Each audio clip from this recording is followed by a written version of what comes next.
channel. So I had a recent fail on a squat PR attempt where I was going for 440 for 3, and I failed on the 3rd rep due to, we'll say, some poor fatigue management. That kind of made me realize that, you see squat and bench fail videos all over the place that go really viral. And so I just wanted to make a little guideline for you guys about how you might be able to stay safe while squatting and benching, which I find are the two most common exercises you see where people get themselves into really, really dangerous positions. So starting with the bench, this is going to be broken down into 2 parts. So the first part is for those of us with safeties, right? So if you're squatting in that's like a competition bench that you'll see in a powerlifting meet, or in a squat rack, or in any kind of setup that has safeties attached to it. The way you're going to want to do this is whatever bench you have, you want to go ahead and get the safeties, and then possibly get a camera, although it's not necessary, right? So what you'll do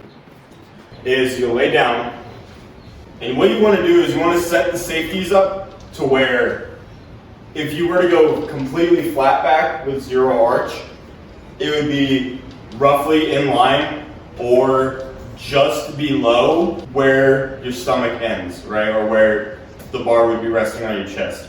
So you want to be like, if you're completely flat back, you want to be at risk of like bumping into the rack if you hit your chest too hard, right?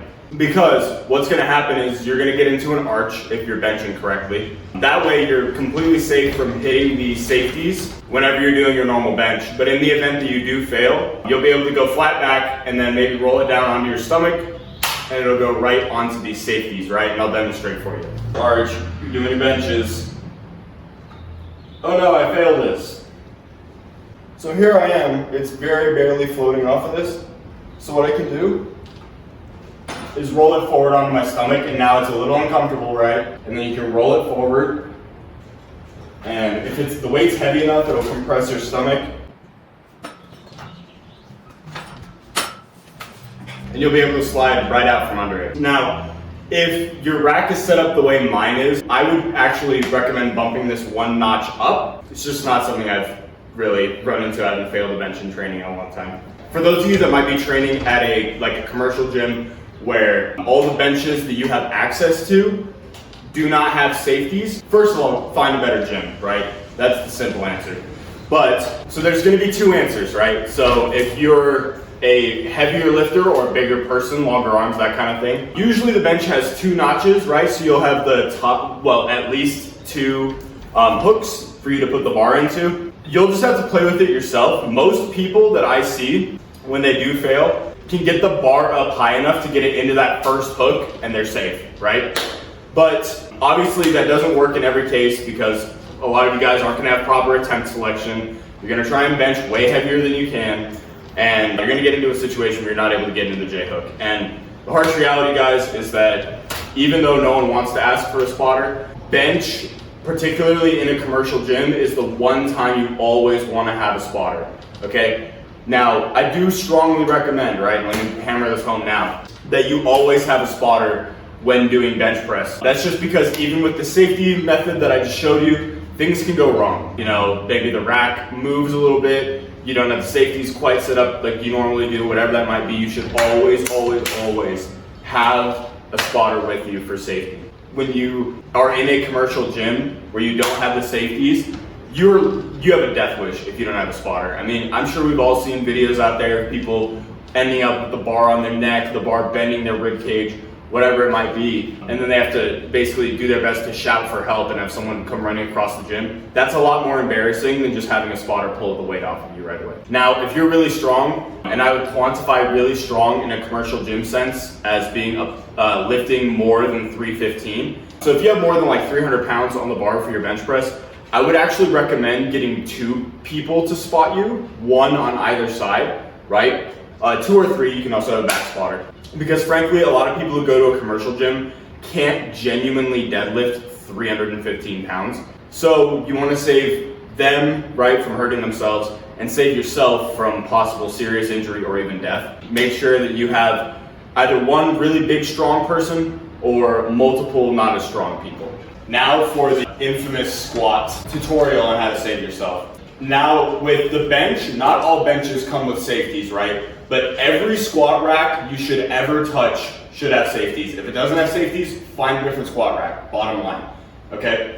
Most of you watching this probably squat too much for one spotter to save you, and you don't want to have to go getting 2 spotters all the time, especially if you work out at like odd hours. Please, please, please, please always make sure that you have safeties on your squat rack, okay? I do not want any of you to get seriously hurt. So as far as setting up the safeties, where you want to line this up is going to be roughly in line with the top of your knee, right? So that's why I have these set up where they are, right? They're almost like a couple inches above my knee.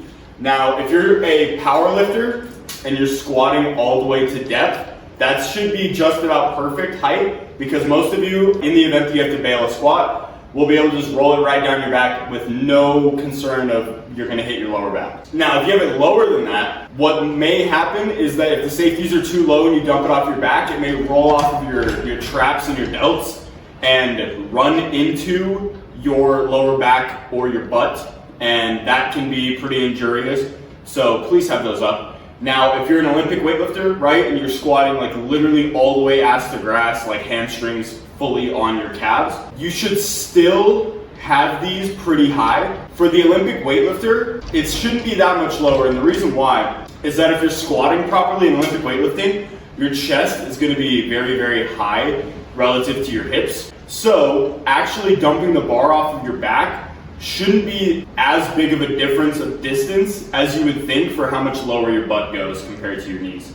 Now, I'm sure you all saw the video by now, probably multiple times, of me having to bail 440 off of my back. But just so you guys have a more... Bro, shut the fuck up. Just so you guys have a more like in-depth explanation of how to do so. You got the bar on your back. For demonstration purposes, I'm gonna have it in low bar. You come all the way down. From this position, it's gonna look a little sketch, but all you have to do is let yourself sink all the way down and drop the bar. So this is the one time you're gonna need to let that good squat mobility come to you, and also just let yourself fold, because you don't have any reason to try and press the weight back up once you know that you failed. Just let the bar roll down your back. It's gonna make a loud noise, everyone's gonna look, but at least you're safe. Now, if you have a half rack or a squat stand like I do here, something you'll need to be aware of is that dumping a lot of weight on these safeties can make it flip. So what I would recommend is that every time you hit a big milestone on squat, maybe 315, 365, 405, 455, like every half plate jump, what you should do is that next half plate jump up. So for example, I squat about 485, right? So when I eventually do hit 500, what I'll do is I'll take 545 and I'll just load it, literally just load it on the end of these safeties here and see if it stays balanced. And if you notice the back starts to tip up, there's any weird balance things, what you can do is put plates or put dumbbells on the back half of the rack. And it really does not take much to counterbalance that weight, because these squat stands are meant to stay balanced with a significant amount of weight on them. Now, as always, I don't encourage you guys to do anything where you would fail a squat or a bench in training. There are times to go to failure, but on squat, I would almost never do it. And then on bench, there's a few times where I'd like you guys to push yourselves maybe to like an RP 9.5, where you know that next rep you're probably not gonna get. And sometimes that's gonna result in you failing. But I do want you guys to make sure that you're making appropriate jumps for PRs. You know, we're talking like maybe 1 to 3% jumps, right? You're not trying to make a 10% jump, right, for the first time. And then also, in the event that you have someone there with you, make sure that they are able to spot you for their strength level and your strength level. On squat, frankly guys, as long as you know your safeties are good, I would not have spotters there. In powerlifting meets, you often see, especially with guys who are squatting, 700, 800, 900 pounds, they've got probably between 5 and 7 spotters there. And honestly guys, if you have the safeties, don't put all those people in danger. All right, you know the safeties are set up properly. Just dump the weight, please, please, please be safe, okay? Because if you're squatting like 405 or more, you're gonna need at least 3 people to help you out, because unlike with bench, you're not gonna have any leverage. Also, the more people that you put in as spotters, the more likelihood there is for miscommunication. And then the more likelihood that not only will you get hurt, but the other spotters will get hurt, all right? And we don't want that. We're trying to keep everyone here as safe as possible. Appreciate you guys watching. Like, comment, subscribe. Let me know what I might have missed, and let me know some other tutorials you guys would like to see. Laters.